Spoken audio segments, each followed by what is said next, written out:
Hey, welcome back to PDA Educate, and in fact, welcome back to Across the Neurodivide. This is the podcast that I do with the fantastic Tigger Pritchard, Hi, who everybody. is an amazing advocate for all things autistic and neurodivergent. So, yeah, join us.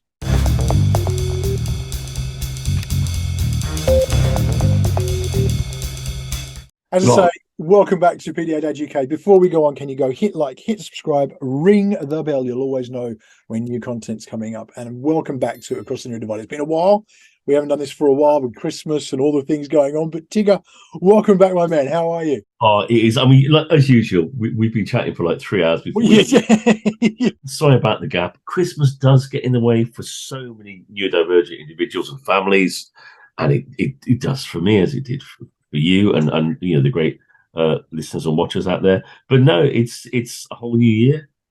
It seems like the past 3 years have flown by, and really looking forward to this year. Really so happy to be sitting here in front of you again, and one day this year will be the year you and I will sit in the same room. We are going to do it. I can't believe I've got this world of friends now who I've never actually physically met, but we talk to regularly. I did a Woodland conference with Laura Kirby, Okay. and I looked at Laura and I went, "Have we met yet?" And I went, "No," because we've known each other for years online, like you and I, and it was that. Have we? Because I don't know. I'm gonna go straight to it. You have got Saturn V sitting on your desk. Now, you call anyone who's caught up with follows this podcast, you'll know that this was a big issue and a big deal. So seeing it constructed is a celebration in itself. Talk to me, man. Oh, yeah, for those of you that have watched us over the years, my beautiful stepdaughter, I keep calling her stepdaughter to be, but my beautiful stepdaughter knew I wanted this as a present and got it me the Christmas before last. Completely frightened me, completely overloaded me, completely overwhelmed me. I couldn't even bring it home to where I lived for like a month. And then it sat in a box in the corner.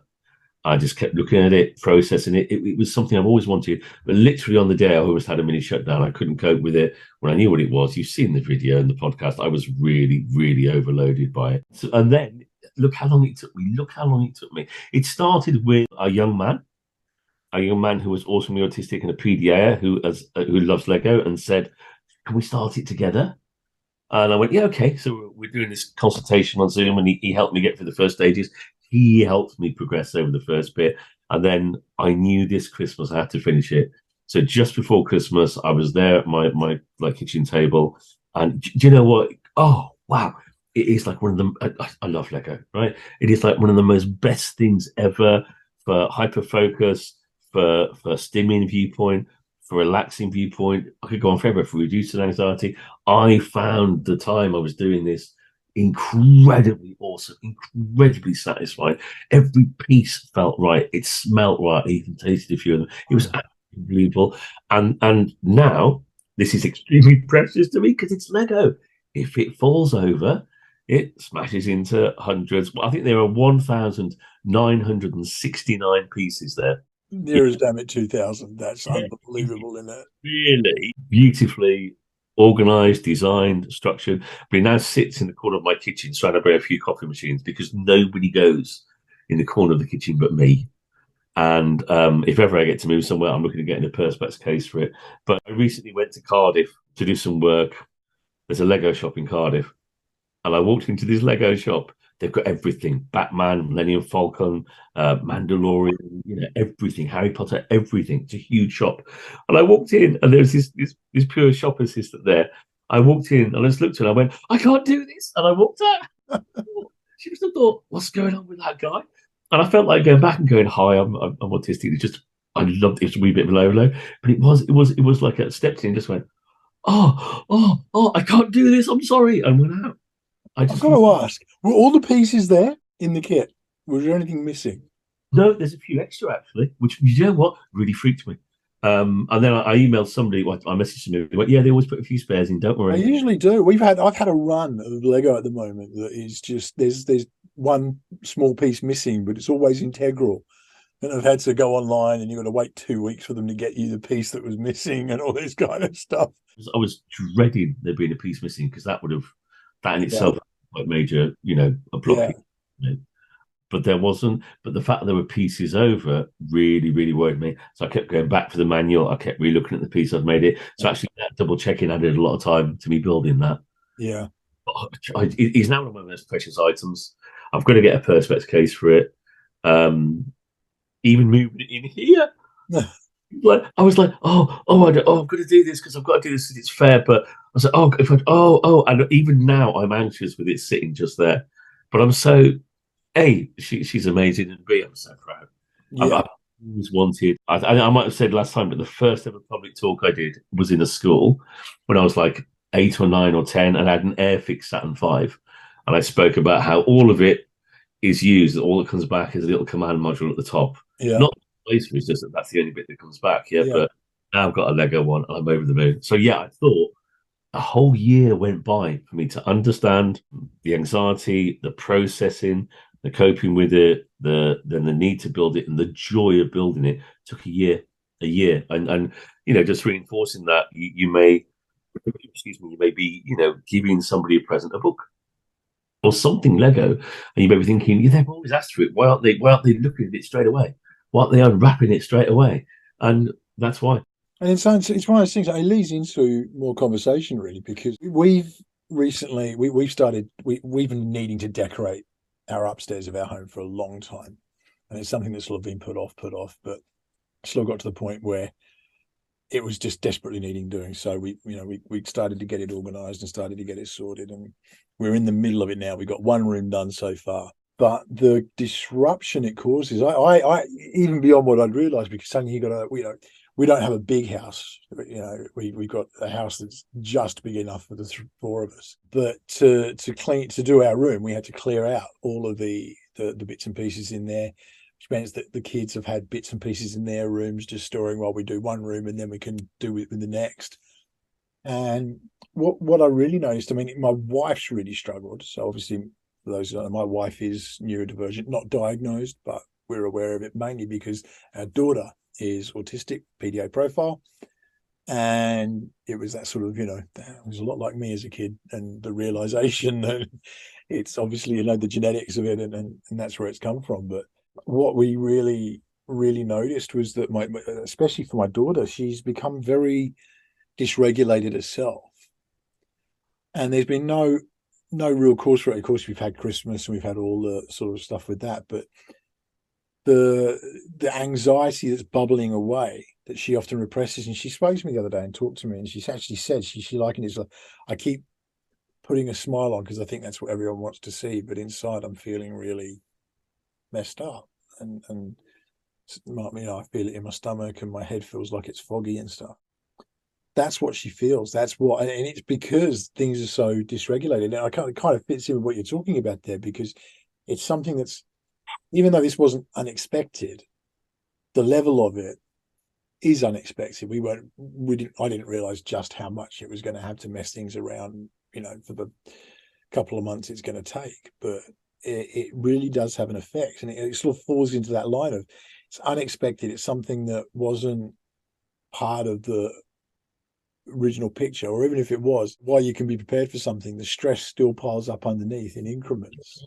I'm at an age where I've been lucky enough to process who I am as a neurodivergent individual, to learn about me as a neurodivergent individual, to be helped by my neurokin to understand myself, which is really important. A lot of younger individuals don't have that, which is no. So I understand my masking, I understand my stimming, I understand my need for routines. When I recently started talking about toolkits. So I designed my own portable toolkits. And a lot of work I do with families and children and adults is let's look at your toolkits. And I make mine portable. I did a post about my headphones, my coffee machine, and my Albasaur and stuff, and they support me. But they don't stop the anxiety. They reduce the anxiety. They help me to cope with the anxiety. Manage it almost, rather than the environment I live in. There are so many little things here, which when you put them all together, create my I'm going to call it my neurodivergent, my autistic harmony, I suppose. Yeah, and all it takes is for a little one of them to go out of place. There's that thing, isn't there? There's a YouTube clip somewhere of a bridge, and the bridge is across somewhere in America, and it has a little wobble on it, just a little wobble. And as the camera carries on, the little wobble becomes a big wobble, and before you know it, the bridge is fallen down. And I suppose as neurodivergent individuals, we have to be so careful of all those little wobbles, which can add up and cause a huge amount of anxiety. And they just do. I remember hearing that if the Earth was 1 centimeter closer to the sun, we'd burn up. Yeah. 1 centimeter further away from the sun, and the Earth would freeze over. It's such a fine balance. If that's offset in any way, I guess we see it with climate change and all that kind of stuff. I think they call it the Goldilocks zone.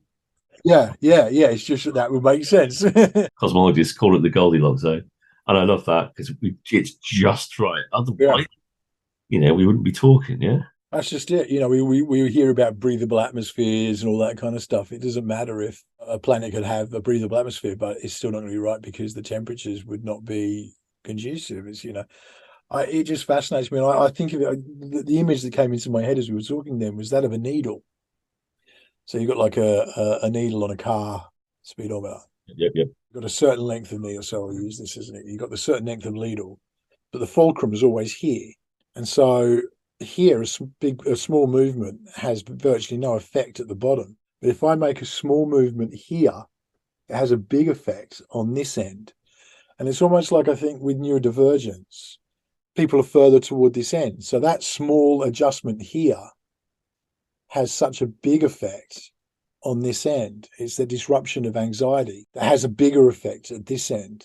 I used to say about going to London or traveling several years ago, and without my toolkits, I'd get to London and I would lock myself in the hotel room because I couldn't go out. I'd have a bath to self-regulate. Love my baths. Everybody hears about the baths, not in a bath. I self-regulate by very hot water temperature and by semi-immersing myself. It really reduces my anxiety. With my toolkits now, I have the ability to go out, which I wouldn't have done before. And that bit where the smallest has such a massive impact, and it can be, for so many of my European, and obviously myself included. I was in the school in Cardiff talking about PDA, which I believe is just awesome at the beginning of the academic year. And I love to give real life examples. And I gave an example how I travelled up from Cornwall. It'd been a complex journey because there'd been a rail strike. That was the first day, and I was anxious about how I was going to get there, and so on and so forth. Blah blah. So my anxiety was high by the time I got to the hotel. The hotel was lush, and I forgive me, it's a bathroom reference. I'm sorry, but I went to go to the bathroom, and they had one of those toilet seats that wasn't angled properly, and it came down and banged. Yeah. Small space with lots of tiles, and the toilet seat banged. And that was what I would call the final straw with regards to anxiety. It sounded like somebody had let off a shotgun right next to my ear. And I just imploded for a little bit. All those little pinpricks on the journey had added up. This was the last straw. That big dial had moved. And I then just went into some massive self-regulation. I literally went to bed and put flannel on my head because I had a massive headache and my eyes hurt. And yet, to other individuals, it's like a cupboard door closing. Yeah, exactly. But it's that different. Like I say, it comes back to that fulcrum point. Yeah. Small adjustment here has a big effect here. For me, I think I'm probably further down, so that as the fulcrum adjusts, it doesn't affect me too much, but obviously enough, and it's going to. But when it's somewhat like you say, the more anxious you are, the further you are to the tip of that needle, that small adjustment has a big effect on where you're going to wind up in your emotional well-being. And for me, as a neurodivergent, one of my pinpricks around anxiety is sudden noises. That's just my particular difference. So I have similarities and differences with my European, and sometimes I try and explain to people a sudden banging door, and you said about the masking bit, I will look calm and composed on the outside.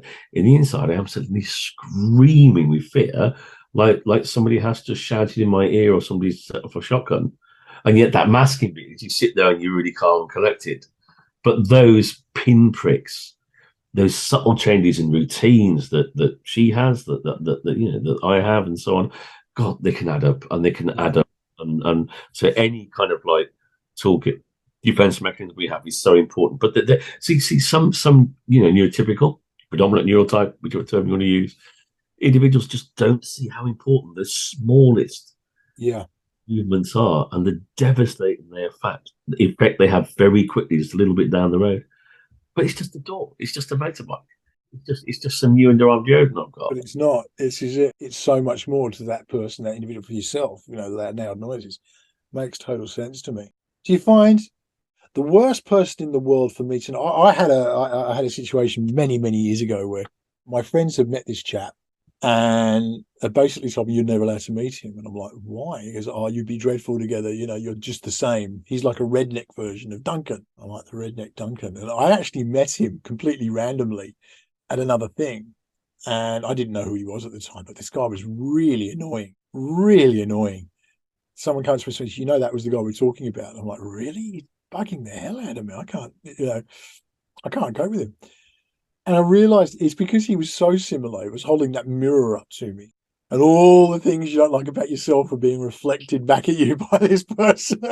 And you're like, oh man, this sucks. Like, and it sort of highlighted that. And I realized in the neurodivergent community, we get that. I think sometimes the things that, and I'm talking on behalf of, I'm not trying to talk over neurodivergent people. This is where I think it's important that you're part of this conversation, but it seems to me sometimes that there's this sort of a combative nature within the neurodivergent community with each other. I think, wonder sometimes if that's part of that, the things that frustrate you about yourself are being reflected and they become a lot less tolerant of them. I think, and I've said this before in different areas, as a neurodivergent individual, I've been on a journey. So many moons ago, I was an ABA practitioner. Things that I would look at now as a staunch behaviorist, things that I would not look at now at all. Yeah. And I'm lucky enough to be on a journey where people have helped me, supported me, empowered me, educated me, especially in the past several years, when that realization that I am awesomely autistic has come to bear. And I think that you're only as good as the information you have access to. And if that makes sense. So I try and keep up to date. I talk to my neurokin, they challenge me, I challenge them, we learn and we grow, which is really important. But we're also very passionate. We've been, as a neural minority, we have been, as with so many other minorities, put in our place, repressed in a lot of ways, oppressed as a neurotype. And so there's that passion to educate and to have our voices heard and so on. And I think that bubbles over. I will say on more occasions than not, there's that, a bit about communication across the neurotypes and so on. There are times when I can sit in a room with my neurokin and we may not talk. And I am so happy because we're comfortable with each other's communication styles. Because when you're divergent, and then that bit about sometimes being in a room and having to adopt those social practices, which I've learned so well, and the masking and so on, when it's across with other neurotypes, with individuals that are the neurotypical and predominant neurotype, can be quite difficult and awkward. I think sometimes we're all on a journey, be you a neurodivergent individual, a predominant neurotype individual, non-autistic individual, etc. We're all on a journey of understanding, of learning, of growth, of self-acceptance, and so on. And these journeys are never going to be smooth. No, they're always going to be a little bit rocky because that's the nature of our development as a species and as individuals. And I think that I sometimes see passions get in the way and misunderstandings. I mean, I love social media. I love these. And I remember years ago I was frightened of them. Now I keep inventing new ones to go on and stuff. Yeah, and I love it. But also it's a double-edged sword because you're only getting part of the communication aspect. I mean, I a comma put in the wrong place, a word, mistyped, or put in the wrong place in a sentence, and you change the whole. Was that book? There was a book. A panda walks into a bar, eats, shoots, and leaves. It's a book. I remember somebody brought it to me because my English is really bad. And if you have the I don't know, commas and stuff in the wrong place, it says something completely different. It's the same word. Yeah, it's like spacing. I remember doing this in studying ancient languages and translating them, and you have this issue sometimes where it might say Steve is, without the spaces, the word Steve is now here. Condensed can read as Steve is now here or Steve is nowhere. Yeah. Because they're just simply taking those spaces away. Like you say, a comma in the wrong place, something like that changes the whole conversation and opens to misinterpretation. It's a big thing. I see it come up so often that people struggle to adapt from what is spoken word, where we've got tone. You can see my face. What they say, like 70% of communication is nonverbal. It's in tone, it's in body language, it's in facial expressions, it's in eye movements and all that kind of stuff that we're all picking up on subconsciously. When you're writing something in text, all that's gone. And So, also, if you're neurodivergent, that the verbal, all of that has a sensory issue with it as well, a communication interaction issue. You communicate across the neurotype, which itself can be complex for some individuals, and it all that up. And I just think that these, that, and there's that passion and that need to be heard, because we do, as a neurodivergent individual, I exist in a society that is slowly beginning to realise that myself and my neuro can exist slowly. But on the whole of the day, in so many areas, the voice isn't what my voice and my Yokin's voice isn't really wanting to be heard. It's still kind of like there's still such a huge ableist narrative, movies, media, columns, and I think that's why sometimes people get those that can, there are individuals that are situationally mute and so on and so forth, or use other, alternative or augmented methods of communication, all that kind of stuff, words I can never spell. There's that passion, there's that drive, there's that need to be heard. And sometimes those that are happy with the vocal and visual medium, that passion takes over and it bubbles over. I'm not saying, that explains or excludes any complexities of situations and so on, but I certainly see passion with some of my, my neurokin coming through. It's that need to be heard when we haven't been heard for so long, I think. one of the things I love about what you do is that you don't really judge anybody outright. You have this amazing ability to be very accommodating and understanding to people's, I think probably because of your own journey. It but is. Like, you know what I was going to say? It's because of my age. I can't in a couple of months. When you're like you're 20, you're 30, and you're 40. Like when the Beatles wrote that song when I'm 64, and then all of a sudden, they were. Yeah. No, I think a lot of it has to do the journey, you're right, and the age. It's just saying what I really love and respect about you is that you're prepared to cross enemy lines in a way that many would fear to. I know I'm not going to mention organization stuff, but I know there are people you work with who you would staunchly disagree with. Oh yeah, on many levels. So like, maybe they support ABA, which is something, I'm vehemently against, and I know you are. And people could see that as kind of being a traitor, but it's not. It's actually that you're wanting to open these conversations. I think that's so needed. From my viewpoint, it's okay to completely disagree with something that somebody or something does as an organization, yeah. But if you disagree with it, and this is my viewpoint, and I am learning, and one day, no doubt, I'll get it wrong because I will. But you got this thing about if you don't have any dialogue, you don't have any dialogue. You've got no choice to educate, to learn, to grow. Just, and as a species, communication is inherently important to who we are as we progressed over the millennia. Yeah. And I think that, from my perspective, I'm learning and I'm growing, and I am learning and I'm growing, and I'm getting older. And it is that bit about, if you don't have a dialogue, if you don't carefully challenge and listen, that communication, that's Makaton for communication, yeah? Process, yeah? If you don't have that communication flow, then, we're never going to progress. There are things years ago that, as you grow, I'm trying to think of an example, but there are things years ago that I would have been venomously against, and now I'm more kind of like, yeah, okay. And I suppose the example is, this is a really bad example, it's all I can think of, and I'm ever so sorry. Just before we came online, I was listening to Johnny Cash.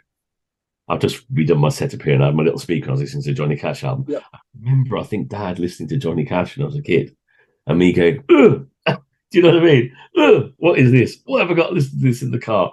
Jim Reeves and stuff like that. And occasionally I've listened to Jim Reeves because they remind me of my childhood. Yeah. But you grow and you change, don't you? It's that bit about having a dialogue. If you haven't got a dialogue, we're never going to progress. And I strongly believe that I often feel there's a them and us, whatever them and us is, okay, between some of myself, my neurokin, and people that are non-autistic and so on. The only way we're ever going to move forward is by all of those individuals, professionals, not all, some of them, and my neurokin coming together and moving forwards together. And to do that, you've got to have a dialogue. Yeah, I have sat in rooms and gone, whoa, I don't agree with this. Hi, have a look at this.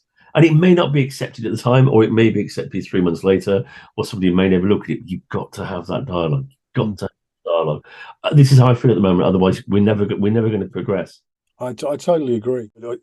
There's a fantastic movie, an old film now, called The Last Supper.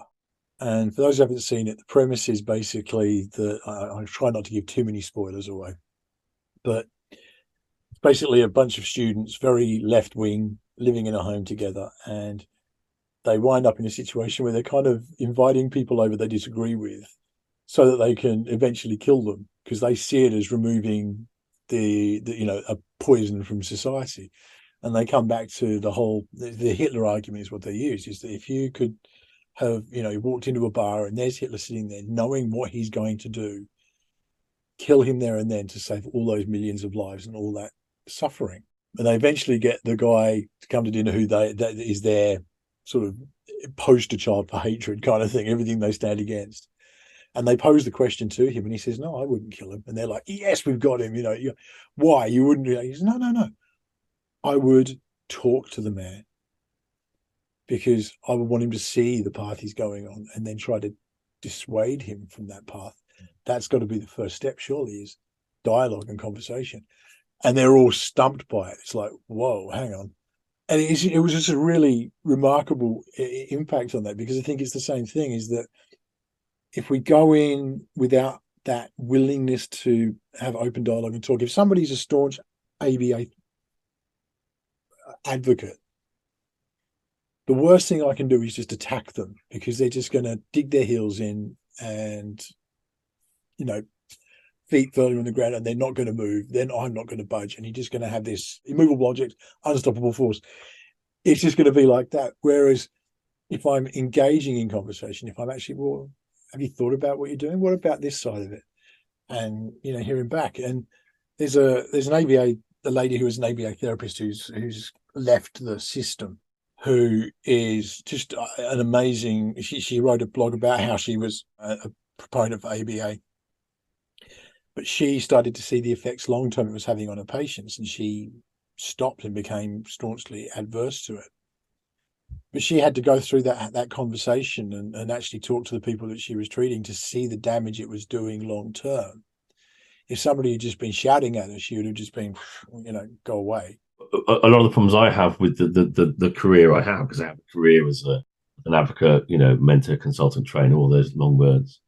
And very often, I will meet people who really believe they're not malicious, they're not horrible, they're not evil, whatever terms you want to use. Who really, I'll meet someone and go, yeah, I had some training a couple of weeks ago and I've read this book and this is why we're doing X, Y, Z. And I think, wow, that book's 20 years out of date and sounds like the training was as well. And I often look at people who honestly believe they're doing the best. That was this woman. She was wanting to help people. That was the whole reason she got into it, was because she wanted to help people. They've kind of been reinforced by their training, by their peers, then by the media, and he goes on and on, yeah? And it's just helping some people and having that dialogue, because I'll learn too. I mean, it's great when you have the dialogue. As a neurodivergent individual, it's great when you have dialogue with somebody that's willing to listen. And you planted some seeds, I call them, that's great. I have to be honest as well, for myself and my neurokin, I know there's awesome advocates across the country and in some of the, places around the world that, that to go and try and open a dialogue with somebody who venomously doesn't want to listen to you. And I say venomously because there are some individuals out there that strongly believe in neural conversion therapy, i.e., sit a child down and force them to have eye contact, because that's what you do. And those conversations are devastatingly draining for myself and for so many of those awesome advocates and autistic neurodivergent individuals I know across the globe. And again, some days I can, some days I can't, because of my levels of anxiety at any given time. Yeah. But I do, and we spoke about it a bit before, at this moment in time, I strongly believe that opening a dialogue is far more important than not having a dialogue at all. Olive Branch offering, look, here's some up-to-date information, have a look at this, have a look at that, to make that difference. I mean, and we could go on for decades about this, one of the struggles you've had within perhaps, let's say, education and other areas with your gorgeous, awesome family. You shouldn't have had those struggles. And a lot of people you would have been discussing with and who would have had very different viewpoints to you and not understand the awesomeness of your neurodivergent family. They're not doing it because they don't like you or they're malicious anyway. They're doing it because they've been told this is what you do. I had a really interesting conversation. A lady who, after I got my award last year, bumped into her at just in a cafe. She's like, oh, congratulations. She's with her mum. And we started having this little conversation, and her mum kept using words like normal and, you know, if your kids were normal, or her daughter's got Down syndrome, and it was like, well, you know, but they were using this normal phrase, and the daughter was there trying to explain to Mum, you can't use that. It isn't. It's not really. What you're basically inferring is that means that somebody is abnormal just because they're slightly different. That's not the case. But her mum it was really interesting conversation because, like you say, I went in with obviously my very firm beliefs that that's, you know, you should never use the word normal like that. It's not right, and it's an ableist term when it's used in that capacity. But what I heard through the conversation was just she struggles because that's how we've always spoken. That's how I was taught to speak, and I'm trying to, you know, she's in her 70s. I'm trying to relearn something that's just been innate, and I really felt for her because you could see the inside. She really felt, I don't want to be like saying those things, if you like. I understand and I want to stop, but it's hard when you've gone through 70 odd years of that being your... There's a trigger warning here for a very old-fashioned word to describe a group of individuals, and I apologize, so we'll have to put this out on the blurb. It's a trigger warning, but this is a real life example. I hope I don't well it when I'm saying it. I've worked with neurodivergent individuals, with awesome individuals, all of my career, so to speak. So I've worked at respite care hostels, early years, specialist schools, you know, colleges, etc., and loved it. And she's passed. I had a beautiful, beautiful, gorgeous, awesome mother. And when I'd visit her and Dad in North Wales, she would say to me, forgive me, trigger warning for a very out-of-date word. She would say to me, and I'm going to do Mum's accent, so she'd go, oh, do you still work with spastics, do you? And actually, you know, I used to work with the Spastic Society before it became Scope. Yeah. So I was mad at the time when they did the name change, and now it's Scope and so on and so forth. I can remember when the shops had, you know, Scope, formerly the, you know, Society. And I'd say to Mum, I don't really work with, you know, it's a kind of out-of-date term, but I work with awesome people. I used to say that, yeah. And I am going to go. I knew I would. And my partner met her several years ago. And my mother said to my partner, she said, oh, you know, she says, he works with awesome people, he does. Because he told me, anymore, he works with awesome people. And you know what? She was then, I don't know, 80 something. It does happen. She learned. And it just it's takes that time. I remember in their home going, oh, Mum, please don't use the word. Okay, no, Mum, this is, you know, this is why, you know, because then she go, oh, okay, she'd listen. I think any age, sorry, there, I did well up a bit, it's me, Mum. And it's just, you know, and that's why that dialogue's important, because, you know, she was of a generation where, you know, it was Leonard Cheshire homes, and I think Mencat was in its early days, and so on and so forth. So her knowledge was non-existent because it wasn't out there at all. We go to the heart of people, not to the outward reflection sometimes. Yeah. And giving people access up-to-date knowledge and words and phrases and understanding is so important. And that's why I wish the media could be better. I wish the movies could be better. I wish television. You know, you say autistic, you've got Rain Man and Sheldon.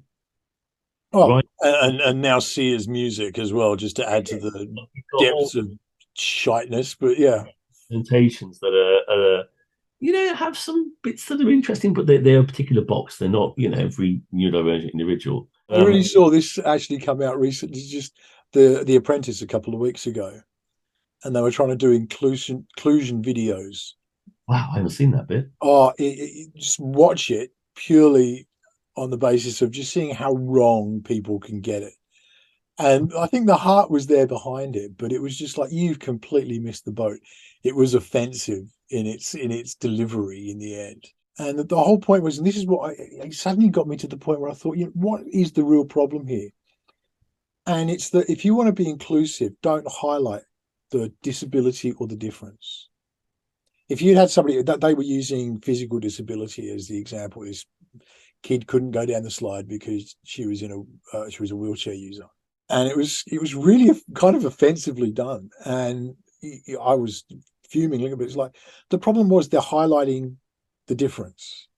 If you want true inclusion, it's just have it there. Have her in a wheelchair, just hanging around with the other kids and doing whatever. Part of the story, without making it the big deal. I am of an age where, you know, I think my first ever kind of home I knew, for a better term, was I used to walk by a Leonard Cheshire home back in the Midlands. Now I know of all these organisations and individuals and charities and so on. And you're also right. I've at an age I've gone through all those terms, which I now kind of like. I do occasionally write to the Guardian or to my local press. Other people go, actually, no, look, really, you've worded that document really badly. Like so and so suffers from so and so's condition, so and so is trapped. They're really, they're continuing that narrative of there's something wrong with you if you're neurodivergent. Yeah. Well, do you remember the Colgate ad? This was something that we ended up tackling, and I've got to give credit to Colgate because it's one of those things. They released an ad which was basically labelled neurodivergent kids as troubled, and of course the online community went off on one, rightly so. They were really offended by it. I did a piece just rebutting it, saying I actually think they were trying to do something good. What you've done inadvertently is use one word that's completely undone all the good. And they responded to it. They actually said, thank you for highlighting this.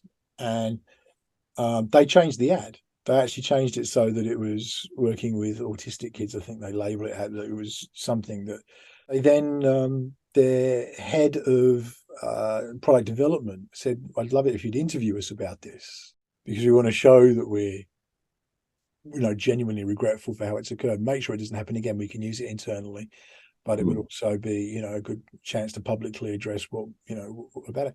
She came on, I didn't realize it. She was physically disabled herself. So for her, it was actually a really personal thing. And she was mortified that this had happened. And it gets back to that heart of the path to the dark side is paved with good intentions. And it really was that simple. I do look at people who, good intentions, but out-of-date information, out-of-date knowledge, out-of-date training. That bit about nothing about us without us. Yeah. True in my life and myself.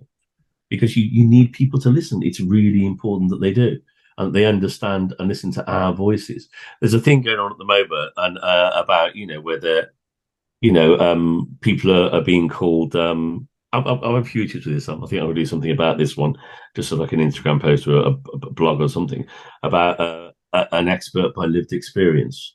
And I kind of think I do or I don't like that, and I'm gonna work on this one. But it's that bit where listen to the voices, have a dialogue, which is what we started off with, of with individuals. Absolutely. And I mean, there was an article where it was in the Guardian last year.